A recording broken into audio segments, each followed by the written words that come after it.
Yon, magandang araw po sa inyong lahat mga tol. Ngayon po ay November 20, 2025, 79 days to go para po mag-February 6, 2026 at doon muli po nating masasampahan ng impeachment complaint si Vice President Sara Duterte. Dahil yung impeachment complaint po ay nakabinbin kasi ngayon sa Korte Suprema, mayroon pong motion for reconsideration na hanggang ngayon hindi pa po na-actionan ng Korte Suprema. Pero hindi po yan ang ating pag-uusapan. Lagi ko lamang pong pinapaalala sa inyo. Ang pag-uusapan po natin ngayon ay iba. Hindi po si Senator Amy Marcos, hindi po ang flood control projects, kundi isang napaka-importante din na sirkumstansya dahil napakarami pong mga Pilipino ang naghahanap po ng katarungan, partikular sa bintang sa kanila sa pangunguna rito ni Rodrigo Duterte, ang dating Pangulo ng Pilipinas na ngayon ay nakakulong na po sa Hague, Netherlands para po sa crimes against humanity. Co-perpetrators po dito ay si Senator Ronald De La Rosa na kamakailan lamang ay talagang hinahanap na po ng taong bayan sapagkat hindi na po siya dumadalo sa mga sesyon sa Senado. Ito ay nag-ugat dahil po sa parang untimely na paglalabas po ng impormasyon ni Ombudsman Boying Remulla kaugnay po ng warrant of arrest di umano na inisyu sa kanya ng International Criminal Court. Ang ating ombudsman naninindigan na meron pong warrant of arrest ito pong si Senator Bato de la Rosa. Bagamat sinabi niya po sa kanyang press conference kahapon na meron po siyang sariling dahilan kung bakit niya po ginawa iyon. Nasusuriin po natin mamaya. Pero ano po ba ang latest dito po kay Senator Ronald De La Rosa? Hindi po natin ito nakikita sa publiko sa mga nakalipas po na mga araw at linggo. Ang huling appearance po nito na ipinost sa kanyang Facebook page ay ang pagpunta niya sa kanyang spiritual advisor na mukhang humihingi po ng pagkasi ng Holy Spirit. Hindi, nagpapatawa lang po ako. And since then, hindi na po talaga ito makita sa Senado, hindi po ito dumadalo sa mga sesyon. Pero ang kanyang abogado na si Israelito Torion ay meron pong pahayag kahapon. Ayon po kay Attorney Torion, dito po sa balita ng One News, I quote you can see his record as an excellent public officer. Talaga? I don't think iiwan niya ang Pilipinas. Pahayag po yan ni Attorney Israelito Torion kahapon November 19, 2025 sa isang interview ni Ted Filon and DJ Chacha. Ayon po dito, Attorney Israelito Torion, Counsel of Senator Bato de la Rosa said, the senator is unlikely to leave the Philippines amid reports that the International Criminal Court has issued an arrest warrant. In an interview with True FM's Ted Filon and DJ Chacha, Torion said, De La Rosa's love for the country makes it impossible that he would travel abroad to avoid legal issues. Sa tingin ko, ayon po kay Torion, I am not Senator De La Rosa. Abogado niya ako. I do not read his mind. Pero in all probability, hindi lalabas ng bansa. Mahal na mahal niya ang bansa nating Pilipinas. Ako naniniwala ako kay Atty. Israelito Torion sa puntong ito mga tol, na hindi mamarapatin ni Senator Ronald De La Rosa na lumabas ng bansa at doon magtago. Bakit? Unang-una, hindi po ganon kayaman si Senator Ronald De La Rosa para po masustain ang pangangailangan kung sakasakaling lumabas siya ng bansa at magtago doon. Pangalawa, nanggaling na rin po mismo kay Senator Ronald De La Rosa na hindi niya kayang iwan ang Pilipinas sapagkat mahal niya po ang kanyang pamilya, partikular ang kanyang mga apo. Hindi niya daw po kayang malayo sa kanyang mga apo, kaya isang factor po ito na nakikita ko na talagang hindi gugustuhin itong si Senator Ronald De La Rosa na sumuko o magpa-aresto sa otoridad in the event na maging publicly available na ang warrant of arrest. Pangatlo, tingin ko naman si Senator Ronald De La Rosa nag-iisip ito ng tama kung siya'y magtatago. Higit na makakapagtago siya ng mas maayos kung dito po siya sa Pilipinas. Tandaan po natin, naging chief PNP po siya. Philippine Military Academy graduate, may mga camaraderie kung tawagin o samahan ng mga brothers in arms, ika nga, na maaaring magbigay sa kanya ng protection whether we like it or not. That is a fact, no? Hindi mawawala yan. Kaya nga si Gerald Bantag hanggang ngayon hindi po nahuhuli. Tingin ko every now and then may nagpipid ng information kay Gerald Bantag na kasama po sa hanay o uniformadong hanay ng ating gobyerno. Kasi nandun yung brotherhood ng mga uniformadong hanay ng ating gobyerno eh. Hindi maaalis yan, merong simpatiya lagi. Kahit ano ang ginawa ng isang tao kapag ka nakasama sa serbisyo, malamang sa malamang merong makikipagsimpatiya sa kanya. Kaya pinaka-better talaga kay Ronald De La Rosa na dito magtago sa Pilipinas. Ang dami rin bumoto sa kanya. 'Di ba? Sa nakalipas na halalan, malamang sa malamang yung mga bumoto na yun, yung sympathy nasa kanya. Pwede nilang itago si Ronald De La Rosa sa abot ng kanilang makakaya. Kaya ang pinaka best place to hide, walang iba kung hindi ang Pilipinas. Ngayon, kaugnay po ng mga legal action na isinasagawa ng kampo ni Senator Ronald De La Rosa ay ang pag-file po nila ng petisyon sa Korte Suprema para po hilingin sa huli na i-produce ng Office of the Ombudsman yung impormasyon daw po na sinasabi nitong si Ombudsman Boying Remulla ang warrant of arrest at saka ideklara or mag-issue daw po ng temporary restraining order ang Korte Suprema kaugnay po ng maaaring pag-aresto sa kanya ng gobyerno dahil po sa rumors na yan ng warrant of arrest. Tayo po ay hindi abogado, kayo po marahil lahat kayo na nanonood sa atin na hindi po abogado, pero alam po natin na ang mga nire-raise na motion nito pong si Attorney Israelito Torion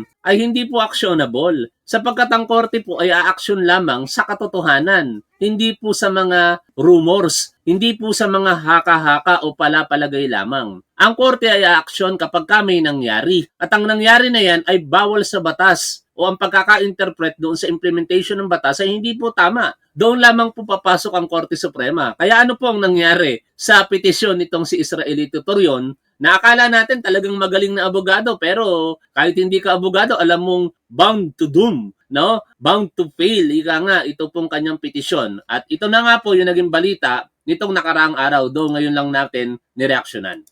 Nagsumite ng urgent motion ng mga pinagsanid na petisyon ang magkakapatid na Duterte na humiling sa Korte Suprema ng writ of habeas corpus para kay dating Pangulong Rodrigo Duterte. Ang motion namang layo na pilitin si Ombudsman Jesus Crispin Remulla na ilabas ang kopya ng arrest warrant laban kay Senador Bato de la Rosa, ibinasura ng mataas na hukuman. Nakatutok si Marizu Umali. Ibinasura ng Korte Suprema ang mosyon ni dating Pangulong Rodrigo Duterte at Senador Ronald Bato de la Rosa na layong pilitin si Ombudsman Jesus Crispin Remulla na ilabas ang umunoy kopya ng arrest warrant ng International Criminal Court laban sa senador. Nagugat ang kaso sa petisyong inihain noong March 11, 2025 na kumukwestiyon sa pag-aresto kay Duterte at sa pakikipagtulungan daw ng Pilipinas sa ICC. Kasunod dito, naghain ng kampo ni Duterte at De La Rosa ng very urgent motion noong November 12 kung saan hiniling nila sa Korte Suprema na atasan si Ombudsman Remulla na isumite ang sinasabing ICC warrant na ayon sa mga ulat ay hawak umano ni Remulla. Sa halip, inatasan ng Korte Suprema ang mga respondent kabilang ang DOJ, DFA, PNP at iba pang mga ahensya na magkomento sa very urgent manifestation na inihain naman ng mga petitioner noong November 13 kung saan iginiit ng kampo ni Duterte at De La Rosa na mismo si Remulla raw ang nakumpirma sa publiko na may umiiral ng ICC arrest warrant. May 10 araw, non-extendable ang respondents para magsumite ng kanilang komento. Sinubukan naming hinga ng reaksyon dito si De La Rosa pero hindi pa siya sumasagot sa amin. Pero ayon sa abogado niya si Attorney Israelito Torion, maghahain daw sila ng motion for reconsideration.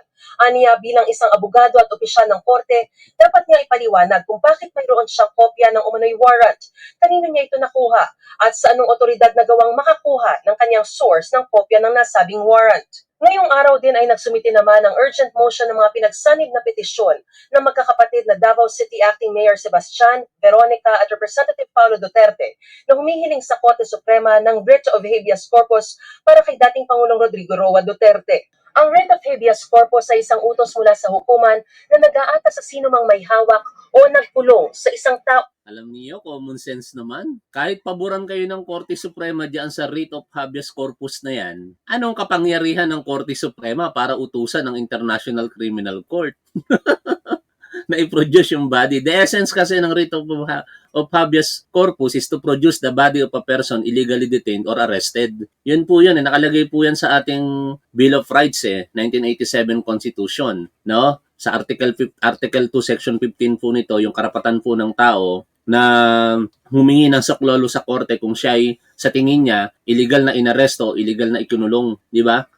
Ang problema dito, wala naman po sa Pilipinas si Rodrigo Duterte. Siya po ay nasa Hague, Netherlands, nakakulong doon for crimes against humanity at nasa ilalim po ng jurisdiction ng International Criminal Court. Anong kapangyarihan ng Korte Suprema?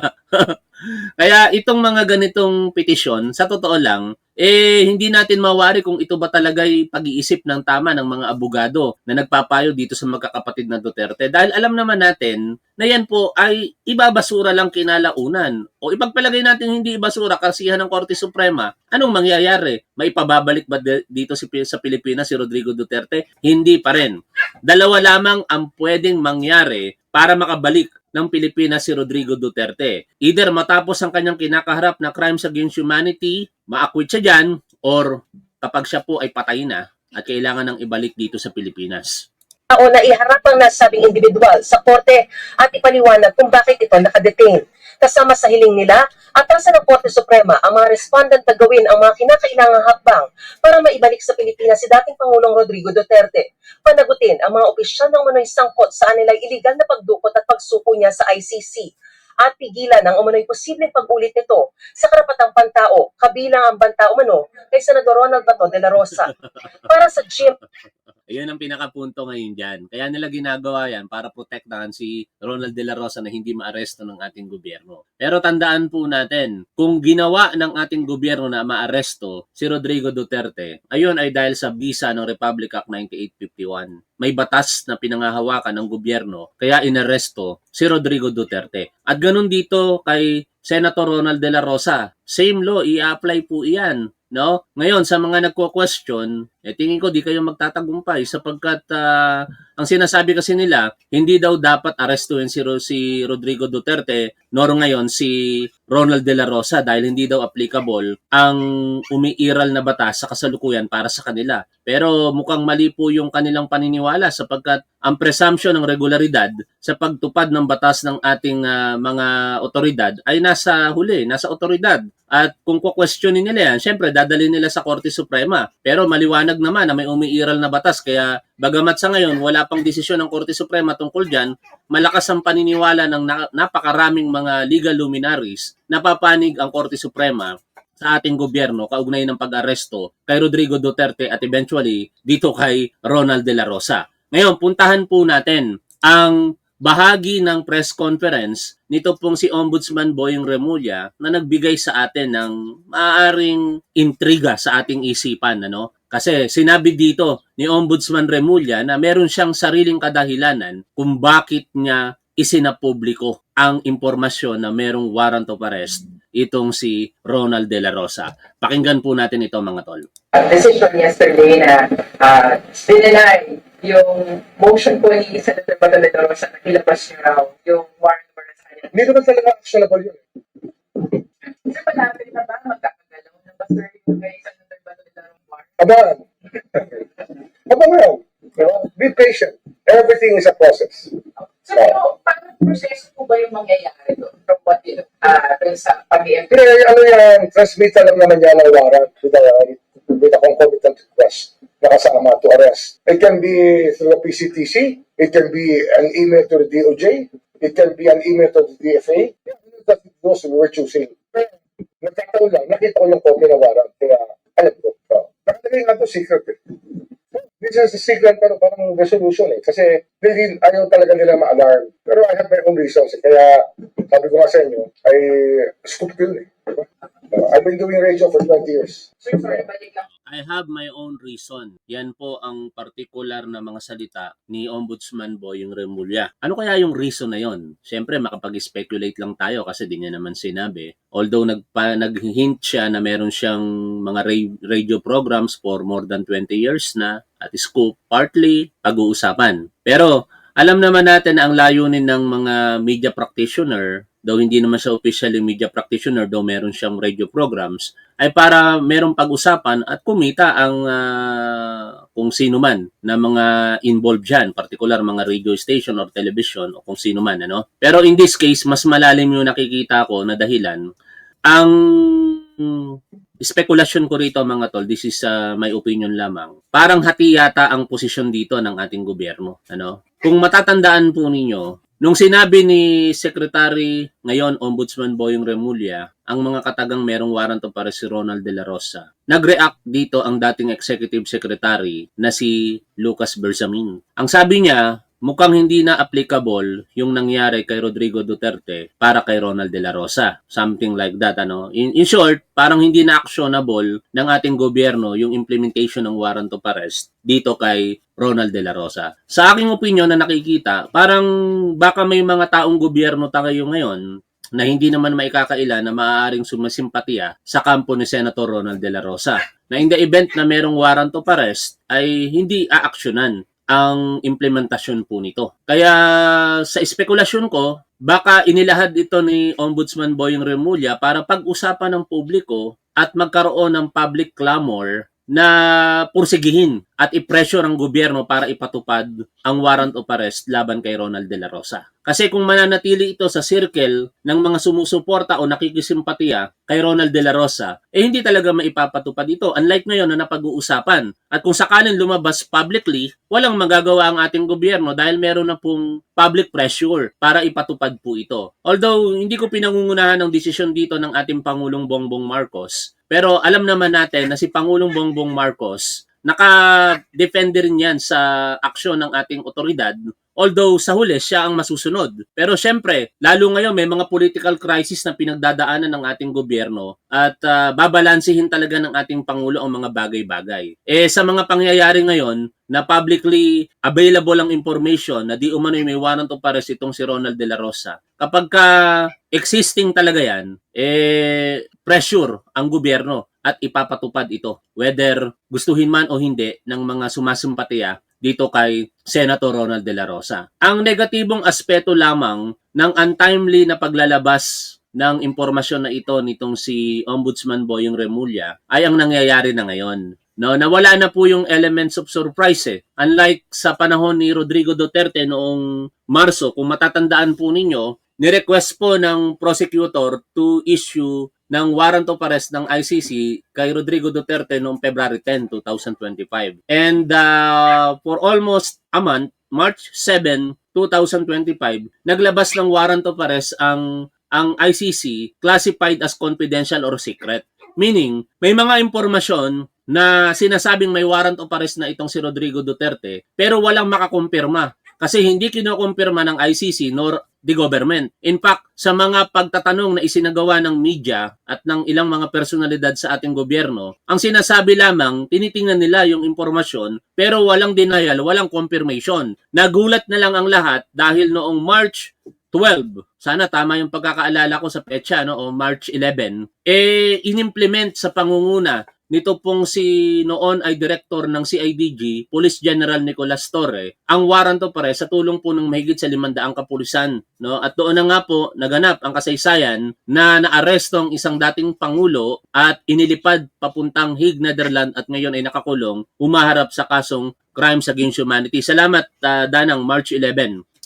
At ganun nga yung nangyari, merong elements of surprise. Ano? In fact, even ang kampo ni Rodrigo Duterte nagtatalo kung meron bang warrant of arrest nung mga panahong iyon o wala. Dahil nung mga panahong iyon, pumunta pa ng Hong Kong itong si Rodrigo Duterte. Ang iniisip nila, rumors lamang yung warrant of arrest pero may mga nagsasabi na sa kanya na meron talagang warrant of arrest. And then dumating yung araw na yon, March 11, may mga nagsasabi pa rin, huwag ka nang bumalik ng Pilipinas sapagkat may warrant of arrest. Pero ang pinakinggan, di umano ni Rodrigo Duterte ay isa sa kanyang mga anak na nagsasabi na hindi totoo ang warrant of arrest dahil meron tayong nakuhang impormasyon mula mismo sa ating source sa gobyerno. Pinaniwalaan ni Rodrigo Duterte yung kanyang anak, di umano, at gano'n na nga ang nangyari. Pagdating nila rito sa Pilipinas, meron palang warrant of arrest. Yon ang nawala ngayon dito kay Bato de la Rosa. Dahil sa ginawa po ni Ombudsman Boying Remulla, nawala na po yung elements of surprise sa parte ni Ronald De La Rosa, kaya ngayon,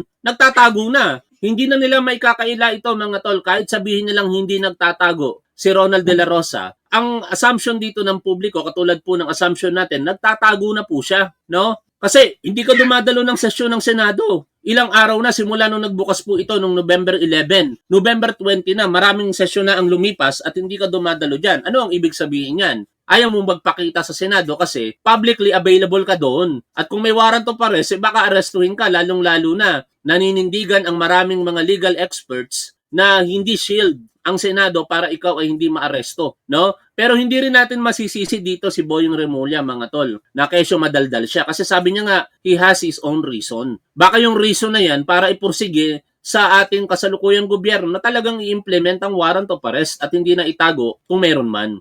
No? Kaya ang focus talaga natin ngayon dito ay yung existence ng warrant of arrest. Sana, soonest possible time, maisa publiko na ito. Total, wala na yung elements of surprise. Kung meron mang warrant of arrest, aminin na ng International Criminal Court at ng ating gobyerno para once and for all, ang lahat ng mga Pilipino ngayon aware na meron ng existing warrant of arrest itong si Bato de la Rosa. Sa punto naman ng pag-shield di umano dito kay Ronald de la Rosa ng Senado, possible na pag-shield. Marami na pong nagbigay dyan ng kanilang mga argumento, legal na mga profesional, na hindi po sapat na basihan na siya po ay senador at nakasesyon ng Senado para po siya ay hindi maaresto. Ayon nga po sa pagpapaliwanag dito ni Attorney Rene Bueno, ang tradisyon na yan or ang imahe ng Senado ay maaari daw mailagay sa alanganin, yung dignidad nito, kung sakaling maaresto si Ronald de la Rosa. Pero ang ibinabangga ng mga legal expert ay yung umiiral po na batas. Hindi pwedeng manaig ang dignidad o ang tradisyon sa Senado na walang sino mang maaaresto ng mga senador o miyembro po nito o ng Kongreso kapag ka nakasesyon ng Kongres. Sapagkat ayon po sa pagpapaliwanag nila, maliwanag po ang isinasaad ng ating konstitusyon na tanging ang kaparusahan na hindi po lalagpas sa 6 na taon ang siyang mag-shield sa mga miyembro ng Kongreso para hindi po maaresto while the Congress is in session. Pero maliwanag naman po na ang kinakaharap na kaso nito pong si Ronald de la Rosa ay lagpas po sa 6 na taon ng pagkakabilanggo regardless kung ito po ba ay dito sa Pilipinas o sa ibang bansa, no? Kaya ang punto, hindi daw po aplikable ang nabanggit na probisyon sa ating saligang batas na proteksyonan ito pong si Ronald de la Rosa dahil nga po ang kaparusahan na nag-aantay sa kanya ay higit po na 6 na taon. Sa punto nga po ng vlog ni Atty. Rene Bueno, sinabi niya na mistulang nagkakamali ang ating Senate President Tito Soto sapagkat sinasabi niya na hindi daw nila papahintulutan na maaresto ang miyembro ng Senado while in session. Hindi po yun inaagrihan nitong si Atty. Rene Bueno at ng ilang pang mga abogado na napakikinggan po natin. Simple lang, katulad ng mga nabanggit na natin kanina, ang sinasabi po sa saligang batas, ayon din sa pagpapaliwanag nila, ang proteksyon ay ina-afford lamang sa sinumang miyembro ng Kongreso kung ang kaparusahan na nag-aantay sa kanila ay hindi po lalagpas ng 6 na taon. Kaya let's wait and see what will happen next dito po sa punto na ito ng impormasyon na meron o wala, na may warrant of arrest nga o wala itong si Ronald de la Rosa. Pero isa lamang ang talagang nagbibigay sa atin ng konklusyon ngayon dito. Walang isang salita itong si Senator Ronald de la Rosa. Nung mga panahon na wala pa ang warrant of arrest, may mga pasabi-sabi pa siya, make my day. O dito, Trillanes, arestuin mo ko, pusasan mo ko. Tapos may mga retorika pa siya na sinasabing willing siyang samahan si dating Pangulong Rodrigo Duterte sa Hague, Netherlands at ipagluto pa doon at kung ano-ano pang mga magagandang matatamis na salita para kumumbinsi sa mga Duterte supporters para lamang ipakita na ganun siya kaloyal sa dating Pangulong Rodrigo Duterte na hanggang sa kulungan ay sasamahan niya ito. Pero lahat po iyon ay retorika lamang. Dahil sa ngayon,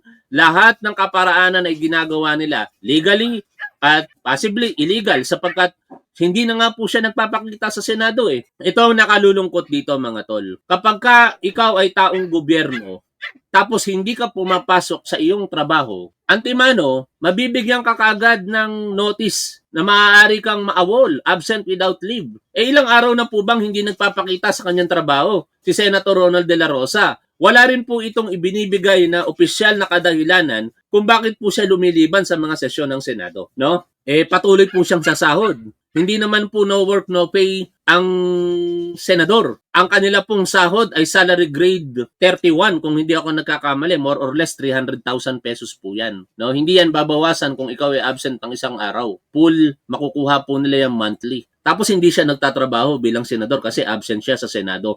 Lalo sa mga panahong iyon, napakahalaga ng presensya ng isang senador sapagkat ang isang batas na pinakamahalaga sa lahat ay dinideliberate nila ang budget. No? Yan po ang tinutukoy natin ngayon. Kailangan po ng personal presence ng mga senador para po ibigay yung kanilang mga saloobin hinggil po sa budget na ipapatupad siyempre next year. Tapos wala siya. No? Kaya kung talagang ikaw ay merong isang salita, Senator Ronald De La Rosa, unang-una, tuparin mo ang iyong sinumpaang tungkulin na ikaw ay senador ng Pilipinas. No? Pumasok ka sa Senado, umattend ka ng sesyon, gampanan mo ang trabaho mo bilang senador. Pangalawa, manindigan ka sa mga pananalita mo, partikular yung mga pambobolang ginagawa mo sa mga Duterte supporters na ikaw ay loyal, handang ibigay ang buhay sa dating Pangulong Rodrigo Duterte at kung ano pa. Eh ngayon, hindi ka makita. Paano mo silang mapapaniwala na willing kang samahan si Rodrigo Duterte kung ngayon pa lamang, rumors pa lang ng warrant of arrest,